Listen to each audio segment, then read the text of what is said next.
Pawan Kalyan professor Nageshwar ఉదంతం అప్పుడు నేను ప్రస్తావించాను. అట్లాగే పవన్ కళ్యాణ్ తెలంగాణకి వ్యతిరేకి 11 రోజులు అన్నం తినలేదన్నప్పుడు నేను ప్రస్తావించా. ఆయన అన్నది తెలంగాణకి వ్యతిరేకమని కాదు. తెలంగాణ, ఆంధ్ర విభజన సందర్భంగా విభజించిన తీరుకు వ్యతిరేకం. ఎందుకంటే లైట్లు తీసేసి, తలుపులు వేసేసి, లైవ్‌లు ఆపేసి చేసినటువంటి బిల్లు చక్కగా చర్చించి ఓటింగ్ వేయొచ్చు కదా! అట్లా చేయకుండా ఎవరైతే ఆంధ్రాకి సంబంధించినటువంటి ఎంపీలు ఏదైనా మాట్లాడారు సస్పెండ్ చేయి, ఆళ్ళని బయటికి పంపించి కూర్చోబెట్టి ఓటింగ్ చేయి. తద్వారా అందరు ఉపన్యాసాలు జరుగు. రాజ్యసభలో ఎవరు ఆపారు మరి ఆ తర్వాత? జరిగింది కదా! అక్కడ కూడా కాంగ్రెస్ పార్టీ ఎంపీలు ఉన్నారు కదా! అయినా చక్కగా సిస్టమేటిక్‌గా డిబేట్ జరిగింది కదా! అట్లా ఒక సిస్టమేటిక్‌గా జరగాలని కోరుకున్నారు ఆయన. అలా జరగలేదు. అవమానకరంగా చేశారు. ప్లస్ ఆంధ్రాకి రాజధాని లేకుండా, ఏమీ లేకుండా చేశారన్నదే పవన్ కళ్యాణ్ ఆనాడి ఆగ్రహం. తర్వాత కూడా ప్రస్తావించింది.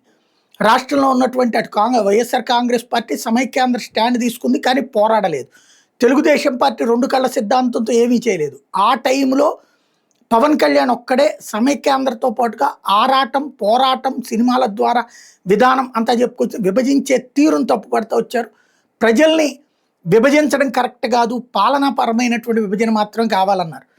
అదే విషయాన్ని ఇప్పుడు పవన్ కళ్యాణ్ ఆనాడు టీవీ5కి ఇచ్చినటువంటి ఇంటర్వ్యూలో తను మాట్లాడినటువంటి మాటలేది 2009 సందర్భంలో జరిగినటువంటి మాటలు, ప్రజారాజ్యం పెట్టినటువంటి సందర్భంలో మాట్లాడినటువంటి మాటలు, తెలంగాణ సామాజిక న్యాయ సభ అన్నటువంటిది కావాలని నేను చెప్పాను. Osmania university students leader Gaddar గారు ఎదురుగుండానే అంటూ ఆనాటిది వీడియో ఇప్పుడు షేర్ చేసుకున్నాను. తెలంగాణకు సంబంధించి మీ ఆలోచన ఏంటి అసలు? వ్యక్తిగతంగా చెప్పండి. ఎందుకంటే ప్రజారాజ్యం పార్టీ ఇప్పటికే వ్యక్తిగతంగా ఎట్లా ప్రజారాజ్యం పార్టీ ఇప్పటికే చెప్పండి. ప్రజారాజ్యం పార్టీ ఇప్పటికే సామాజిక తెలంగాణకు మేము అనుకూలం అని చెప్పింది. ప్రత్యేక తెలంగాణ రాష్ట్రం ఏర్పాటుకు సంబంధించి మీ అభిప్రాయం ఏంటి? ఉద్యమం చాలా తీవ్రంగా నడుస్తుంది. ఆల్మోస్ట్ చాలా పార్టీలు ఇప్పుడు ప్రత్యేక తెలంగాణకు అనుకూలంగా ఉన్నాయి. ప్రత్యేక తెలంగాణ చేయాలనే డిమాండ్ చేస్తున్నాయి. మీరేమంటారు అనేది నా క్వశ్చన్. వ్యక్తిగతంగా మీరు భారతదేశం నుంచి విడిపోవట్లేదు కదా. భారతదేశం నుంచి విడిపోతున్నప్పుడు నేను అభిప్రాయం చెప్తాను. ఇది భారతదేశం నుంచి విడిపోయినప్పుడు సమస్య ఉంది. ఆంధ్ర నుంచి విడిపోతుంది సెపరేట్ తెలంగాణ అనేది. విడిపోవాలి కానీ తెలంగాణ కానీ ఏదైనా సరే అన్ని భారతదేశం అంతర్భాగమే కదా.